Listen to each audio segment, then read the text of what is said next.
I went in that day thinking I was going to be in and out in no time at all, of course. And the technician said, we found some blockage on your left carotid artery. And I've called your doctor. She said to go to the emergency room, just to send you straight to the emergency room. So that's what I did. My sister passed away at age 36, 4 days after the birth of her second child. Her autopsy, it did not show any abnormalities of her heart. The only thing they could all agree on was that it was just a cardiac arrhythmia. So basically her heart just stopped. No event that caused it. She died in her sleep. My brother passed at age 59 in mid-April of 2021 and learned that he had had a stroke while sitting in a chair waiting for a school meeting to start on a Friday morning. It didn't hit me at that point that I was the only surviving child. It was at my brother's celebration of life service that Patty Detloff, who is in the radiology department at Trinity, she came up and gave me a little magnet and said, Tami, you've got to do this. Just call, set up an appointment, go get these screening tests done. With Tim dying, Terry dying, you are at risk.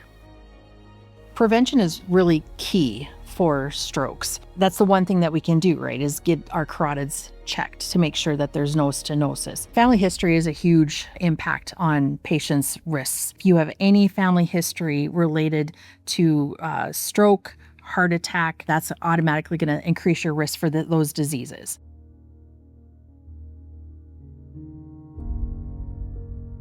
Tami is one of these patients who was treated for carotid disease, and carotid disease affects these big blood vessels that travel in our neck that come off the aorta, which is the big blood vessel that comes off the heart, and they feed the brain. And so if they're blocked, you can have a stroke.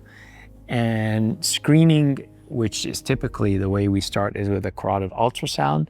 We look for what percentage blockage there is to give us an idea if this is something we need to just watch and monitor, or do we need to do surgery for it. To go from a screening to the emergency room to surgery a week later, it was kind of surreal and happened very quickly, but I was also very thankful that the services were here, that it was found, and the surgery was completed. The level of stroke care we have here at Trinity is very valuable, not only to our community, but to our region. And I don't think people realize what a healthcare desert we live in. We're very valuable in this community, in this region, to be able to offer these kind of services. It's extremely important for patients in Minot to have access to strong vascular care, not just for the Minot community, but for the catchment area around Minot. You want people to be able to get medical treatment efficiently, not have to wait, not have to travel for hours, potentially have detrimental results because they have to travel, especially if their situation is urgent. You want people to be able to be treated quickly for the best outcomes. And so having good local vascular care is extremely important.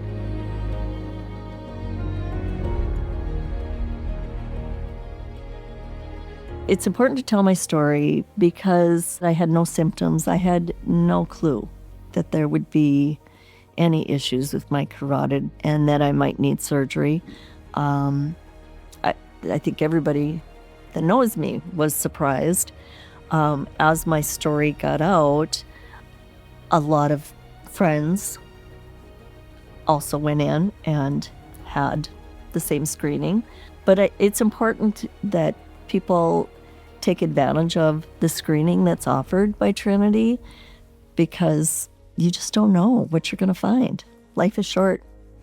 I've learned that the hard way by losing my siblings. So yeah, take care of your health and enjoy every day.